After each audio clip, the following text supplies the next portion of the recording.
नमस्ते दोस्तों, stock level पे आप सभी को स्वागत है।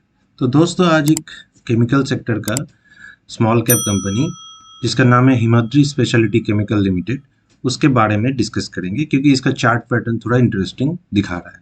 तो दोस्तों, 2018 में जो हाई बनाया था वो स्टॉक इतना दिन बाद ब्रेकआउट दिया, तो काफ़ी स्पेशल स्टॉक है।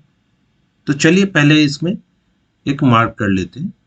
लेकिन दोस्तों, एक चीज याद रखना है कि पूरा नॉलेज जब तक हम लोग को नहीं मिले तब तक कोई भी स्टॉक में एंट्री या एग्जिट नहीं लेना चाहिए। तो इसके बारे में आज पहले हम लोग टेक्निकल चार्ट एनालिसिस करेंगे, फिर कंपनी के बारे में थोड़ा जानेंगे और उसके बाद इसका जो फंडामेंटल्स है उसके ऊपर चर्चा करेंगे। लास्ट टाइम जो हाई बनाया था 198, उसमें हम लोग एक मार्क कर लिए और ये अभी वीकली चार्ट से हम लोग इसको डेली चार्ट में कन्वर्ट करेंगे। तो दोस्तों, अगर देखा जाए इस स्टॉक को तो लास्ट जो इसका हाई था वो 2018 में बना था। तो आफ्टर 5 इयर्स इस स्टॉक में एक ब्रेकआउट हम लोग देखे। अब इसमें क्या करना चाहिए? तो देखिए दोस्तों, पहले ही हम जो इसका 5 साल पहले का जो हाई बना था उस जगह को हम लोग मार्क कर लिए। अगर देखा जाए कि 5 साल में कोई भी रिटर्न नहीं है तो इसमें लॉन्ग टर्म के लिए हम लोग नहीं सोचना चाहिए। पहले क्या करना है, स्विंग ट्रेडिंग अगर करना है तो इसमें आप सोच सकते। तो देखिए, अभी इसका जो हाई है उसको हम लोग थोड़ा मार्क कर लेते हैं 283, और नीचे अगर देखा जाए ये जो पर्टिकुलर जगह है इस जगह पे ये सपोर्ट लिया है। अब देखना की बात है कि इस सपोर्ट को कैसे मेंटेन कर रहा है। हम लोग कहाँ पे एंट्री करेंगे? जिस दिन स्टॉक 283 को क्रॉस करेगा उस दिन हम लोगों को फिर से एंट्री लेना है। 283 is very important level for this particular stock. इस जगह से रेजिस्टेंस मिला था स्टॉक को, फिर नीचे आया, नीचे आके 228 में सपोर्ट लिया। पहले भी इस जगह पे एक बार थोड़ा रिजेक्शन मिला था, फिर इसको धीरे धीरे क्रॉस किया, ब्रेकआउट दिया इस रिजेक्शन लेवल को, फिर ऊपर गया 282 पे रेजिस्टेंस मिला, फिर नीचे आया, नीचे आके 228 पे सपोर्ट लिया और सपोर्ट लेके धीरे धीरे ऊपर जा रहा है। अब हम लोगों का ट्रेडिंग का स्ट्रेटेजी यही होगा कि जिस दिन एक ग्रीन कैंडल इस पर्टिकुलर लेवल को ब्रेक देगा उस दिन हम लोगों को एंट्री लेना है, अगर आप स्विंग ट्रेडर हो। अब चलते हैं इसके थोड़ा बिजनेस मॉडल पे। तो दोस्तों, अगर हम लोग देखें कि ये जो कंपनी है इसका क्या क्या प्रोडक्ट हम लोग को देखने को मिलता है, तो पहला देखिए, इसका प्रोडक्ट का लिस्ट इधर दिया है और उस प्रोडक्ट का किस इंडस्ट्री पे यूजेस है वो भी इधर दिया हुआ है। तो advance carbon material lithium ion battery बनाने में काम करता है।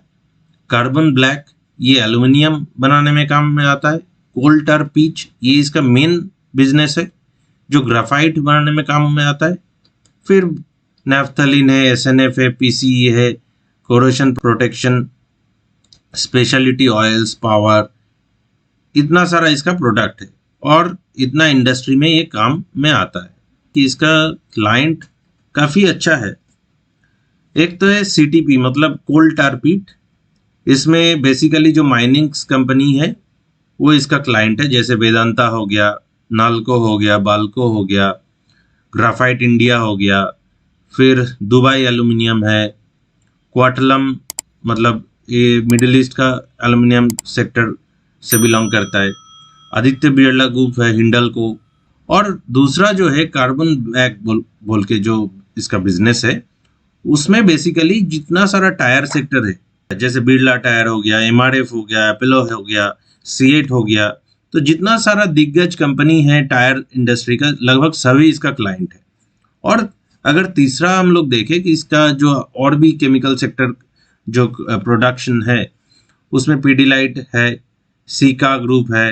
तो दोस्तों, इसका अगर हम लोग थोड़ा फंडामेंटल चेक करें तो आप देख पाओगे कि मार्केट कैप है इसका 10,000 करोड़, 10,500 करोड़, तो एकदम स्मॉल कैप एक कंपनी है। और इसका जो बिजनेस है देखिए कि number 1 coal pitch manufacturer in India.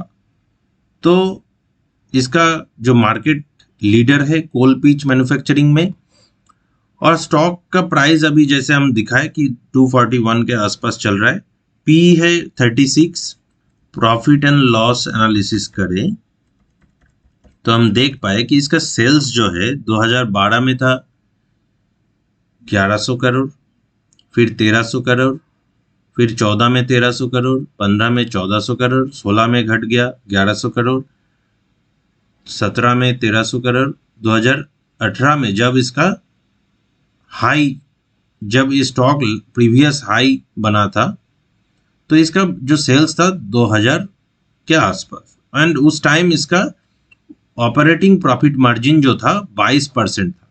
अब अगर देखा जाए तो नेट प्रॉफिट 2018 में था 250 करोड़ और 2030 में आके हुआ 216 करोड़, और अभी जो ट्रेलिंग 12 मंथ्स का प्रॉफिट है वो है 263 करोड़। तो कंपनी उतना कुछ खास इस प्रॉफिट एंड लॉस से दिख नहीं रहा है।